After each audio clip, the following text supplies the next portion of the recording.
Subscribe करिए hi-fi study channel को, bell icon को प्रेस कीजिए लेटेस्ट वीडियो अपडेट सबसे पहले पाने के लिए।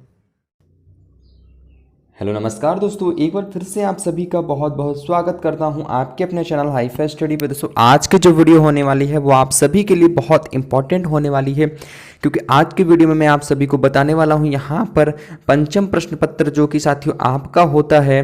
ठीक है, पंचम प्रश्न पत्र जो कि आपका सामाजिक अध्ययन क्या होता है, यहाँ पर आपके पूर्णांक जो होते हैं 50 नंबर का होता है, जिसमें साथियों आपको 25 नंबर तो अनिवार्य रूप से लाने ही लाने होते हैं। तो यहाँ पर दोस्तों आज मैं आप सभी के लिए लेकर के आया हूँ डीएलएड बीटीसी द्वितीय सेमेस्टर परीक्षा 2017 का प्रीवियस ईयर का पेपर लेके आया हूँ। प्रीवियस ईयर का पेपर लेके आया हूँ, बहुत इंपॉर्टेंट है दोस्तों। यहाँ पर जैसा कि आपको पता है सामाजिक अध्ययन वर्तमान भारतीय समाज प्रारंभिक शिक्षा ये आपके 50-50 नंबर के होते हैं, जिनमें से आपको 25 नंबर तो अनिवार्य रूप से लाने होते हैं। अगर 25 नंबर नहीं लाते हैं तो आपको पता ही क्या हो जाता है, बैक लग जाता है। जी हाँ साथियों, ठीक है। तो यहाँ पर हम अच्छे से अच्छे अपनी तैयारी करेंगे। तो यहाँ पर इससे काफ़ी सारे क्वेश्चंस आपके बनने वाले हैं, लगभग 2 क्वेश्चन 2 नंबर के तो आपके बनने ही वाले हैं। तो इसको आप लोग जरूर देखिएगा। साथ में दोस्तों ये पीडीएफ आपको मैं दे दूंगा, ठीक है। बिल्कुल भी आप टेंशन मत लीजिएगा, बिल्कुल भी ये पीडीएफ आपको टेलीग्राम पर प्रोवाइड हो जाएगी। जो भी साथी टेलीग्राम को नहीं ज्वाइन किए हैं फटाक से टेलीग्राम को जरूर से जरूर ज्वाइन कर लेंगे। अब यहाँ से दोस्तों हम लोग बात करते हैं यहाँ पर कि जो इसके इंस्ट्रक्शंस दिए गए हैं वो दिए गए कि सभी प्रश्न अनिवार्य हैं, प्रत्येक प्रश्न के निर्धारित अंक प्रश्न के सम्मुख दिए गए हैं। दूसरा हो जाएगा कि इस प्रश्न पत्र में 3 प्रकार के प्रश्न हैं। पहला वस्तुनिष्ठ प्रश्न हो जाएगा, प्रश्नों के सही विकल्प छांटकर अपनी उत्तर का पुस्तिका में लिखें। अति लघु उत्तरीय और प्रश्न जो है लगभग इनको हमको 25 शब्दों में बयां करना है इनके आंसर, और लघु उत्तरीय के हमको लगभग 75 शब्दों में। लेकिन आपको इनको बिल्कुल भी नहीं ध्यान देना है, इनको आपको बिल्कुल भी नहीं देना है। अगर इनमें ध्यान देने में पड़ेंगे तो कोई हमारा क्वेश्चन होता है जो सिर्फ और सिर्फ साथियों 1 लाइन का होता है, तो उसमें हम कहाँ से बढ़ा के 25 शब्दों में करेंगे। तो इस वजह से इस पर आपको बिल्कुल भी नहीं ध्यान देना। आप सोचो यहाँ से हम लोग चलते हैं अपने बहुविकल्पी पे, जो कि बहुविकल्पी आपको पता है दोस्तों कितने नंबर का होता है, 1-1 नंबर के होते हैं बहुविकल्पी, जो कि हमारे 15 क्वेश्चन पूछे जाते हैं बहुविकल्पी के। क्लियर हो गया ना, 15 क्वेश्चन आपके बहुविकल्पी के पूछे जाते हैं। टोटल आपके जो क्वेश्चंस होते हैं, क्वेश्चनों की जो टोटल संख्या होती है वो दोस्तों होती है 40। जी साथियों 40 क्वेश्चन आपके पूरे के पूरे इसमें आते हैं। जो कि दोस्तों यहाँ पर पहला क्वेश्चन दिया गया कि महमूद गजनबी ने सोमनाथ के मंदिर पर कब आक्रमण किया था, 1021 या 22 में, या 1922-23 में, या 1023-24 में, 1025-26 में। तो दोस्तों यहाँ पर जैसा कि आपको पता, थोड़ा सा ध्यान देने की जरूरत यहाँ पर यह है कि 1000 ईस्वी 1000 ईस्वी 1000 ईस्वी ज़्यादा को इंडिकेट कर रहा है, जो कि यहाँ पर दोस्तों 1922 का कोई मतलब ही नहीं है, 1922 का कोई मतलब ही नहीं है। यानी दोस्तों यहाँ पर जो राइट आंसर हो जाएगा दूसरा हो जाएगा 1023-24 ईस्वी। ऑप्शन नंबर किसके साइड चला जाएगा, ऑप्शन नंबर सेकंड के साइड चला जाएगा। अगला प्रश्न दोस्तों यहाँ से बनता है हमारा द्वितीय नंबर, दूसरा नंबर वो भी हमारा दोस्तों 1 नंबर का पूछा जाता है कि तराइन के मैदान में मोहम्मद गौरी का किस राजा के साथ युद्ध हुआ। तो जयपाल के साथ हुआ था, जयचंद के साथ हुआ था, आनंदपाल के साथ हुआ था, पृथ्वी चौहान के साथ हुआ था। तो सेकंड नंबर के जितने भी साथी, बहुत बढ़िया, जितने भी साथी हमारे ऑप्शन नंबर 4 दे रहे हैं ऑप्शन, इन सभी का आंसर एकदम करेक्ट हो जाएगा। क्या हो जाएगा, पृथ्वीराज चौहान हो जाएगा हमारा राइट आंसर। ठीक है साथियों, बहुत इंपॉर्टेंट प्रीवियस पेपर है ये साथियों, सभी साथी पीडीएफ को जरूर ले लेंगे। ठीक है, चलिए अगला प्रश्न देखते हैं। यहाँ पर दिया गया है दोस्तों, अगला प्रश्न दिया गया कि गुलाम वंश का प्रथम सुल्तान था। गुलाम वंश का प्रथम सुल्तान इल्तुतमिश था, गयासुद्दीन बलबन था, कुतुबुद्दीन ऐबक था, रजिया सुल्तान था। तो यहाँ पर जितने भी साथी हमारे दे रहे हैं, थर्ड का थर्ड दे रहे हैं, ऑप्शन नंबर 3 दे रहे हैं कुतुबुद्दीन ऐबक, उन सभी का आंसर एकदम करेक्ट हो जाएगा। अगला प्रश्न दोस्तों यहाँ पर हमारा बनता है, जो कि दिया गया है कि गयासुद्दीन बलबन दिल्ली का शासक बना था। ये भी दोस्तों क्वेश्चन 1 नंबर का पूछा जाएगा। गयासुद्दीन बलबन जो दिल्ली का शासक बना था साथियों, ठीक है, ये जो शासक बना था ये बना था दोस्तों 1266 में। ठीक है, ऑप्शन नंबर 4 की साइड चला जाएगा, ऑप्शन नंबर 4 के साइड चला जाएगा। अगला प्रश्न दोस्तों यहाँ पर हम लोग देखते हैं 5 नंबर दिया गया है, ये भी दोस्तों 1 नंबर का है क्वेश्चन। दिल्ली में लोदी वंश की स्थापना की थी, बहलोल लोदी ने की थी, सिकंदर लोदी ने की थी, इब्राहिम लोदी ने की थी, या संग्राम सिंह ने की थी। दोस्तों यहाँ पर मैं आप सभी को बता दूं, जितने भी यहाँ से आपके लगभग 15 क्वेश्चन तो आपके बहुविकल्पी से कंप्लीट हो जाएंगे। आपको लाना कितने हैं, अगर आपकी अच्छी तैयारी नहीं, आप डर रहे हैं बैक आने से, तो आपको भैया 25 नंबर लाना है, जो कि 15 नंबर तो कंफर्म है आपके बहुविकल्पी से कंफर्म हो जाएंगे, क्योंकि कितने सारे बहुविकल्पी मैं आपको बता दूंगा। अगर ध्यान से पढ़ेंगे आप लोग तो कंफर्म है, 15 नहीं कंफर्म होगा तो 14 तो जरूर से जरूर कंफर्म हो जाएंगे। अब जब यहाँ से 14 कंफर्म हो गए तो ये मान के चलिए आपके 2-2 नंबर के अतलगोत्री क्वेश्चन, वहां से आपके जैसे 4 क्वेश्चन कर लिए, 4 क्वेश्चन 4 दूनी 8 हो गया, यानी कितना हो गया, 8 हो गया। क्लियर हो गया ना, तो आप आराम से अपने नंबर को गेन कर सकते हो, आप आराम से अपने नंबर को गेन कर सकते हो। उसके बाद आपका 4 नंबर आप मान लीजिए लघु त्रिश ले आते हैं, बस हो गया काम आपका। ठीक है, तो यहाँ पर दोस्तों जो हमारा राइट आंसर हो जाएगा, वो हो जाएगा संग्राम सिंह। अब अगला प्रश्न देखते हैं दोस्तों, सॉरी संग्राम सिंह ने दिल्ली में लोधी वंश का स्थापना की थी, किसने की थी दोस्तों? यहाँ पर की थी बहलोल लोधी ने की थी यार, बहलोल लोधी ने की थी। ऑप्शन नंबर ए के साइड चला जाएगा। ठीक है, ऑप्शन नंबर ए के साइड। अगला प्रश्न दोस्तों यहाँ पर देखते हैं 6 नंबर। ये भी प्रश्न बहुत इंपॉर्टेंट दिया गया दोस्तों यहाँ पर कि तालीकोट का युद्ध हुआ था सन 1565 में हुआ था, सन 1568 में हुआ था, सन 1560 में हुआ था, या सन 1590 में हुआ था? तो जितने भी साथी हमारे दे रहे हैं आंसर, जितने भी साथी दे रहे हैं कि तालीकोट का युद्ध हुआ था, जी हाँ साथियों, तालीकोट का जो युद्ध हुआ था वो 6 नंबर का हो जाएगा हमारा। ऑप्शन नंबर ए हो जाएगा, सन 1565 में हुआ था, 1565 में हुआ था। नेक्स्ट हम लोग क्वेश्चन देखते हैं दोस्तों, यहाँ पर दिया गया है कि विजयनगर साम्राज्य की शासन व्यवस्था में राज्य को कितने प्रांतों में बांटा गया है? तो राज्य को दोस्तों यहाँ पर बांटा गया था, कितने प्रांतों में बांटा गया था? यहाँ पर 10 प्रांतों में बांटा गया था। ऑप्शन नंबर ए के साइड 10 प्रांत हो जाएंगे। अगला प्रश्न दोस्तों यहाँ देखते हैं कि पृथ्वी का आकार सभी को पता है यार, ये तो क्वेश्चन हो ही नहीं सकता, किसी से गलत हो ही नहीं सकता है। पृथ्वी का आकार किस तरह का है दोस्तों? गोल यहाँ पर है। ठीक है, गोल आकार है। ठीक है, 1 नंबर का ये भी क्वेश्चन आ गया। तो यहाँ पर दोस्तों आप सभी देख सकते हो, यहाँ पर जो नेक्स्ट प्रश्न दिया गया है वो दिया गया 9 नंबर, यानी अगला प्रश्न दिया गया है कि भारत में ग्रीष्मकालीन वर्षा का मुख्य कारण है। भारत में ग्रीष्मकालीन वर्षा का मुख्य कारण क्या है? मानसूनी हवाएं, चक्रवात, व्यापारिक हवाएं, या फिर दोस्तों पछुआ हवाएं? तो यहाँ पर दोस्तों जो हमारा होता है यानी ग्रीष्मकाल यानी ठंडी के काल में, ठंडी के मौसम में जब बारिश हो जाती है दोस्तों, तो उसका सबसे बड़ा कारण यही होता है दोस्तों, चक्रवात। ठीक है, चक्रवात होता है उसका सबसे बड़ा कारण। ऑप्शन नंबर ए के साइड। अगला दोस्तों देखते हैं, यहाँ पर दिया गया कि संविधान लागू किया गया। तो संविधान दोस्तों यहाँ पर कब लागू किया गया? तो ये तो सभी को पता है, 10 का 2 हो जाएगा, थर्ड हो जाएगा, सन 1950 में लागू किया गया था। ठीक है, 1950 में। अगला हो जाएगा हमारा प्रश्न कि सेल्यूकस तथा चंद्रगुप्त मौर्य के बीच युद्ध हुआ था। सेल्यूकस और चंद्रगुप्त मौर्य के बीच जो युद्ध हुआ था साथियों, वो कब हुआ था? तो दोस्तों वो जो हमारा युद्ध हुआ था, यानी जो सेल्यूकस और चंद्रगुप्त के बीच युद्ध हुआ था, वो हुआ था दोस्तों 305 ईसा पूर्व में। ठीक है दोस्तों, कब हुआ था? 305 ईसा पूर्व में हुआ था। अगला प्रश्न दोस्तों यहाँ पर 12 नंबर बनता है कि मौर्य साम्राज्य का अंतिम सम्राट कौन था? तो मौर्य साम्राज्य का जो अंतिम सम्राट था दोस्तों, अशोक, कुणाल, भद्रथ या पुण्यमित्र। तो ये तो सभी को पता है। अभी कल के वीडियो में मैंने आप सभी को अच्छे से बताया था, जब मौर्य साम्राज्य पूरा पढ़ाया था। ठीक है, उसमें भी मैंने आपको अच्छे से बताया था। तो यहाँ पर 12 का थर्ड हो जाएगा, भद्रथ हो जाएगा। ठीक है, इन्होंने शासनकाल सिर्फ और सिर्फ 2 साल तक किया था, 2 साल तक किया था। ठीक है, 87 से लेकर के 86 तक, ईस्वी तक बस। अगला प्रश्न दोस्तों यहाँ पर हो जाएगा कि गुप्त संवत का प्रारंभ वर्ष है। तो गुप्त संवत का जो प्रारंभ वर्ष है वो हो जाएगा हमारा 319 ईसा पूर्व, 319 ईस्वी, 319 ईस्वी हो जाएगा हमारा राइट आंसर। तो यहाँ पर दोस्तों मैंने आपके पीडीएफ के लिए यहाँ पर मैंने उत्तरमाला भी इंक्लूड कर दिया, जिससे आपको कोई भी दिक्कत ना हो, आप आसानी से पीडीएफ में उत्तरमाला भी ढूंढ सकते हो। अगला हो जाएगा हमारा 14 नंबर हो गया दशावतार मंदिर। दशावतार मंदिर जो है वो भूमरा में है, खुजराहो में है, देवगढ़ में है या भीतर गांव में है? तो यहाँ पर 14 नंबर के जितने भी साथी हमारे दे रहे हैं, देवगढ़ ऑप्शन नंबर सेकंड के साइड चला जाएगा, 14 का सेकंड हो जाएगा। अगला प्रश्न देखते हैं, तो यहाँ पर दोस्तों लिखा ही है तो 14 का सेकंड। ठीक है, कोई दिक्कत नहीं, मैंने इंक्लूड कर दिया, कोई दिक्कत नहीं। यहाँ पर देखिए अगला प्रश्न हो जाएगा दोस्तों, यहाँ पर 15 नंबर हो जाएगा कि पाल वंश की स्थापना किसने की? तो धर्मपाल ने की थी, लक्ष्मण सेन ने की थी, गोपाल ने की थी, देवपाल ने की थी। तो यहाँ पर दोस्तों हो जाएगा, वहाँ पर हो जाएगा गोपाल वंश। ठीक है, गोपाल ने की थी पाल वंश की स्थापना। ऑप्शन नंबर थर्ड के साइड चला जाएगा। अब यहाँ से दोस्तों जो हमारे स्टार्ट होते हैं वो वेरी शॉर्ट क्वेश्चन से स्टार्ट होते हैं, यानी कि दोस्तों अति लघुत्तरी प्रश्न हमारे स्टार्ट होते हैं। ये भी दोस्तों 1-1 नंबर के पूछे जाते हैं, जैसा तो 1-1 नंबर के पूछे जाता है। तो यहाँ पर दोस्तों हो जाएगा कि चंदेलों के 2 प्रसिद्ध नगरों के नाम बताए। तो चंदेलों के 2 प्रसिद्ध नगर कौन कौन से? पहला हो जाएगा खुजराहो, दूसरा हो जाएगा पालकोटो। अब खुजराहो के बारे में देख लेते हैं, यानी खुजराहो मध्य प्रदेश के छतरपुर जिले का एक नगर है। कहाँ का है दोस्तों? मध्य प्रदेश का है, एमपी का है। और यह चंदेलों की प्राथमिक राजधानी थी। यह क्या थी? चंदेलों की जो प्राथमिक राजधानी थी। खुजराहो में विश्वविख्यात चंदेल युगीन कलात्मक सौंदर्य से परिपूर्ण मंदिर है। नेक्स्ट हो जाएगा हमारा पालकोटो। पालकोटो क्या है? पालकोटो और किलों के बारे में हम कुछ ज़्यादा जानकारी है।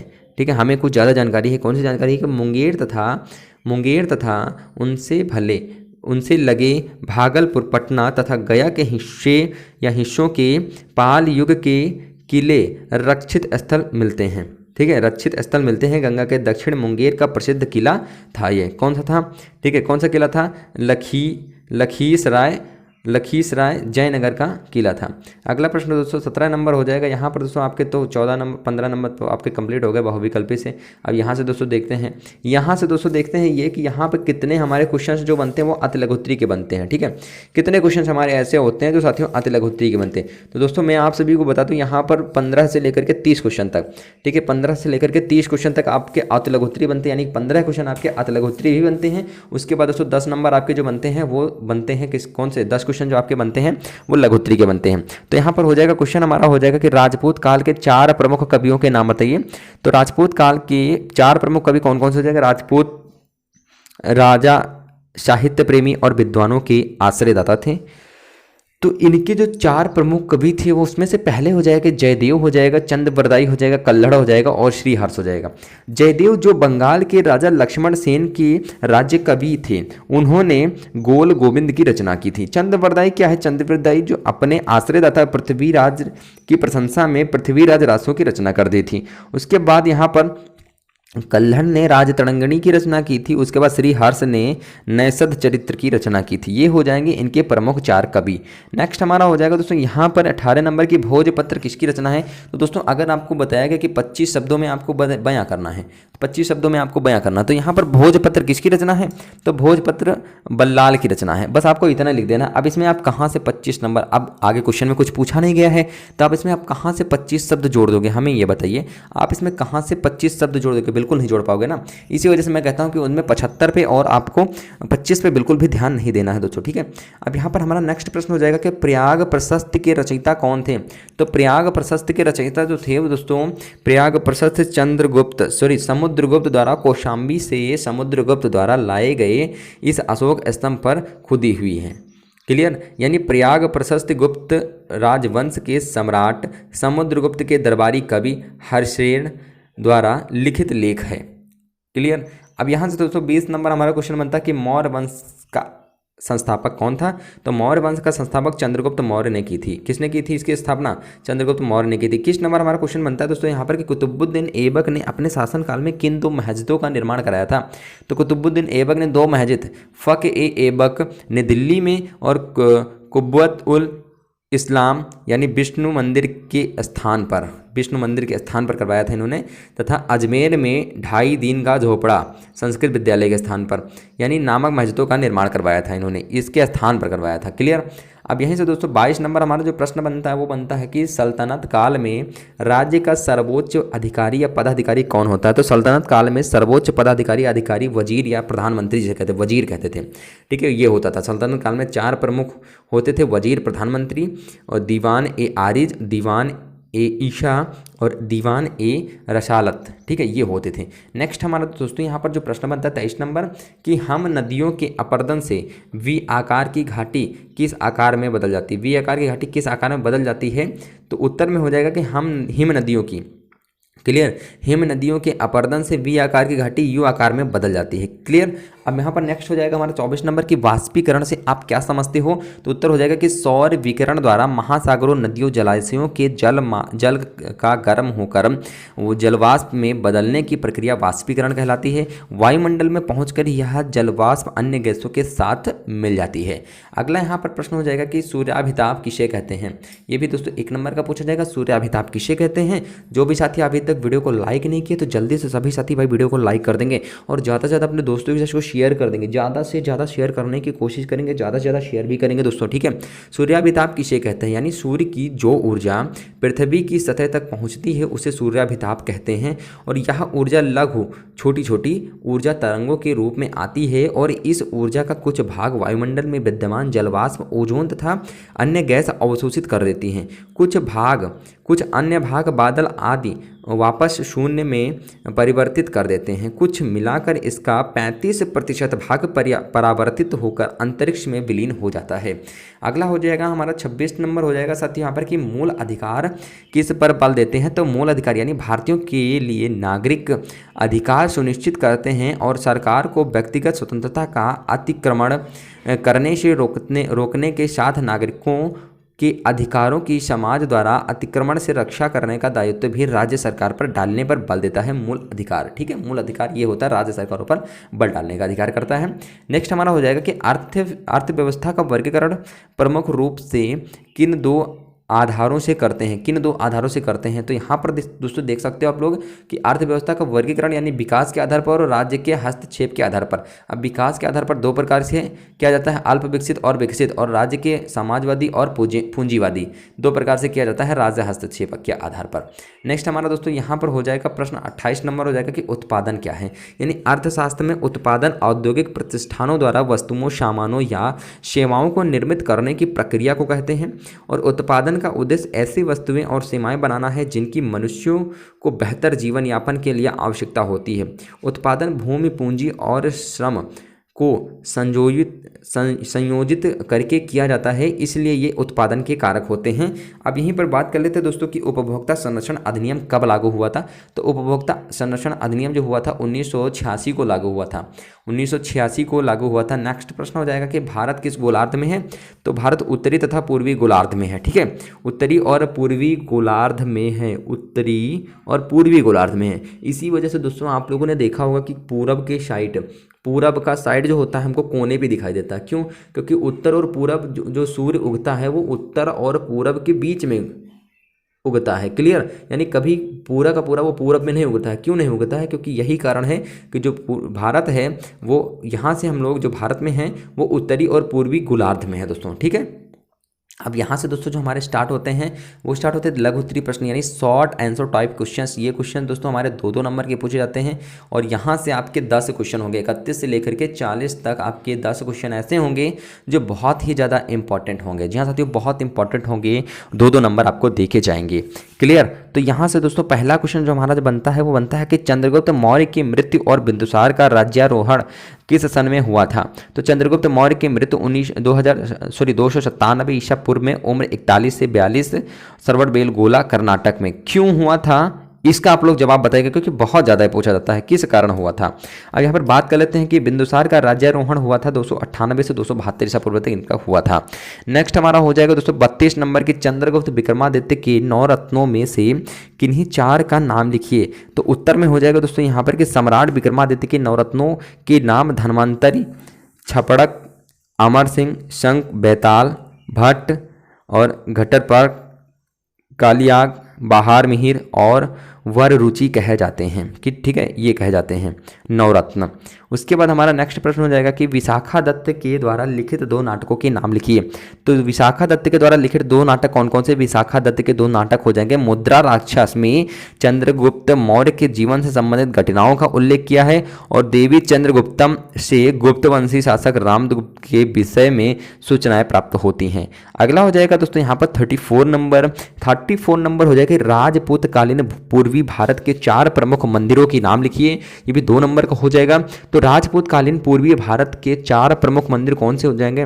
पहला हो जाएगा कोणार्क का सूर्य मंदिर, दूसरा हो जाएगा भुवनेश्वर का लिंगराज मंदिर, तीसरा हो जाएगा जगन्नाथपुरी का मंदिर, चौथा हो जाएगा उदयपुर में स्थित शिव मंदिर। 35 नंबर हो जाएगा भूकंप किसे कहते हैं? भूकंप की तीव्रता नापने के लिए किसका प्रयोग किया जाता है? बहुत इंपॉर्टेंट है दोस्तों ये। तो भूकंप कैसे कहते हैं? भूकंप 2 शब्दों से मिलकर बना होता है भूकंप, जिसका क्या होता है? जिसका सामान्य अर्थ पृथ्वी का कंपन।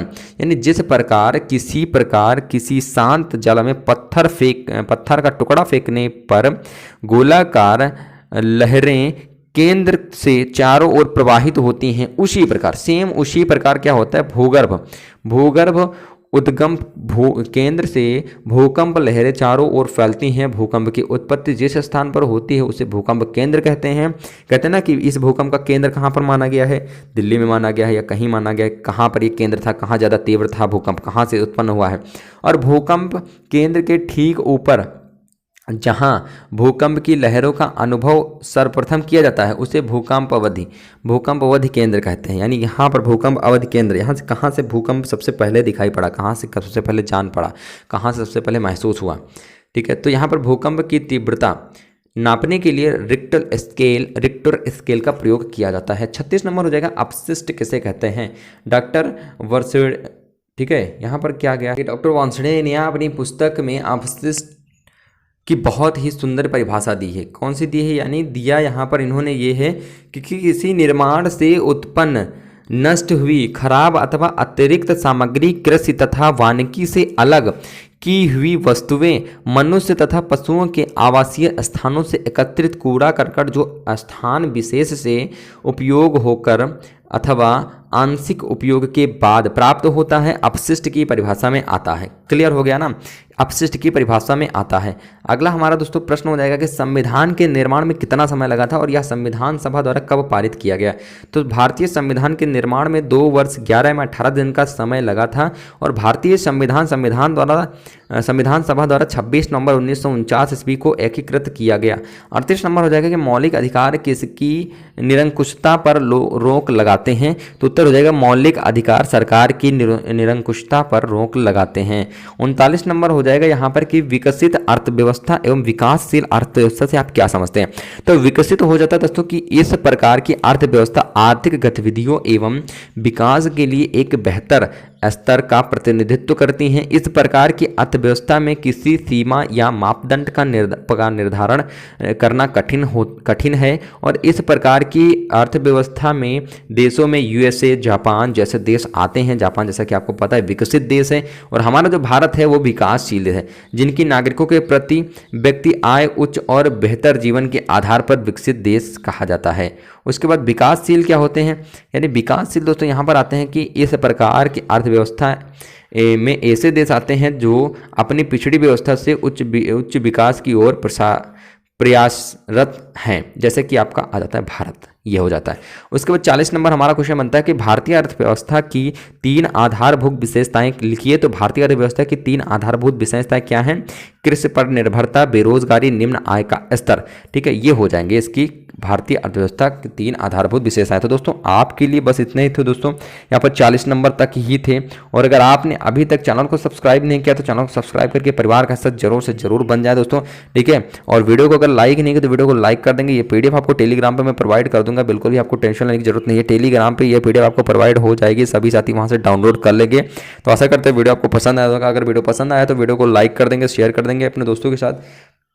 तब तक के लिए थैंक यू। जय हिंद, जय भारत, वंदे मातरम। मिलते हैं फिर से नया नेक्स्ट वीडियो के साथ।